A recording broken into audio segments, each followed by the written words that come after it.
Welcome to our channel. Today we how to backup Gmail labels and filters using Export's easy tutorial step-by-step clearly. To backup your Gmail labels and filters, start by opening your preferred web browser. Navigate to the Gmail website and sign in to your account.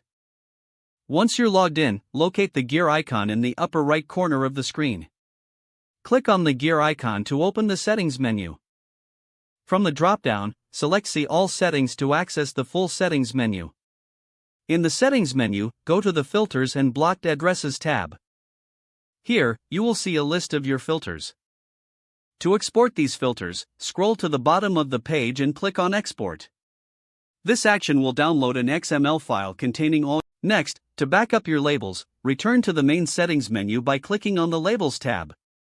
Scroll through your labels to confirm they are all listed.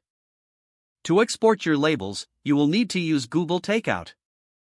Open a new tab and go to the Google Takeout website. Sign in if prompted, and you'll see a list of Google services. Deselect all services first by clicking on the Deselect All button. Then scroll down to find Mail and check the box next to it. Click on the All Mail Data Included option that appears. In the pop-up window, you can choose to include only specific labels.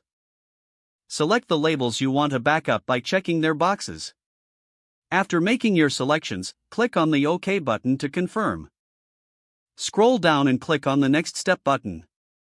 Choose your preferred file type and delivery method. Once you've made your selections, click on Create Export. You will receive an email once your export is ready. Check your email and download the zip file containing your labels as required. Unzip the file on your device to access the exported label data. Now, you have successfully backed up your Gmail labels and filters. Keep these files in a safe location for future reference. If the page does not load, refresh the browser or try again in a private or incognito window. Make sure you are using the correct email address, then retype it carefully to avoid small typos.